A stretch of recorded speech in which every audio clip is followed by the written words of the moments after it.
Hello everyone, good morning. আজকে অনেক দিন পর হালকা হালকা বৃষ্টি হচ্ছিল আর ওয়েদারটা খুব সুন্দর ছিল, তাই আমরা চলে আসি ফ্লাওয়ার এক্সিবিশন সেন্টারে। কুয়াশা, বৃষ্টি ভেজা সকাল আর বিভিন্ন ধরনের বাহারি ফুল গাছের শোভা কার না দেখতে ভালো লাগে। আজকের সকালটা দ্বিগুণ খুশিতে ভরে গেল। দুজনেই সব কাজ কমপ্লিট করে নিজেদের জন্য একটু সময় বের করে ঘুরতে আসা। আসলে এটা আমরাও নই, আমরা হলাম এর বিপরীতটা। সব কাজ ফেলে এসে আগে ঘুরে নিয়ে তারপর বাড়ি গিয়ে কাজ সামলানো।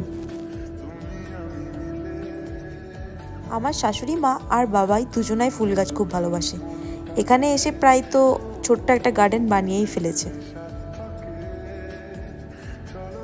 যখন বাবাইয়ের মন ভালো থাকে না বা অন্য কোনো কাজে মন বসে না, তখন ও সোজা বেরিয়ে পড়ে এই প্রাকৃতিক সৌন্দর্যের উদ্দেশ্যে, আর সাথে আমাকে নিয়ে।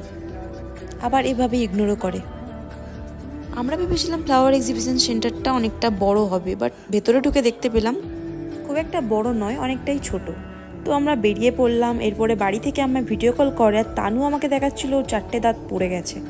তারপর বাড়িতে সবার সাথে একটু কথা বললাম। তারপরে দেখি বৃষ্টি একটু জোরেই শুরু হচ্ছে, তাই আমরা ভাবলাম বাড়ির দিকে যাওয়া যাক। আর এই ফুলগুলো আমার খুবই পছন্দ, পাহাড়ে যত ফুল রয়েছে। তারপর আর কি, এই যেখানে আমার ক্যামেরাম্যান, আমরা তারপরে দুজনে গল্প করতে করতে বাড়ির দিকে ফিরছি। আর এখানে আমার একটা মাথায় আইডিয়া আসে পায়রাগুলোকে উড়িয়ে দেওয়ার।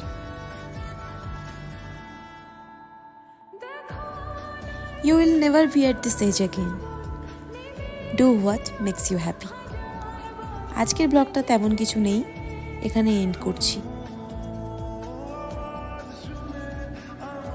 আর এই সময় বয়স পেরিয়ে যাওয়ার আগে নিজেকে খুশি রাখাটা সবথেকে বেশি জরুরি।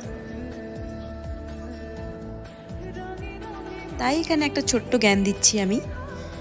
লোকে যে যাই বলুক না কেন, নিজের হ্যাপিনেসগুলোকে সবার আগে ইম্পর্টেন্স দিও, কারণ সময় বয়স ফিরে আসবে না।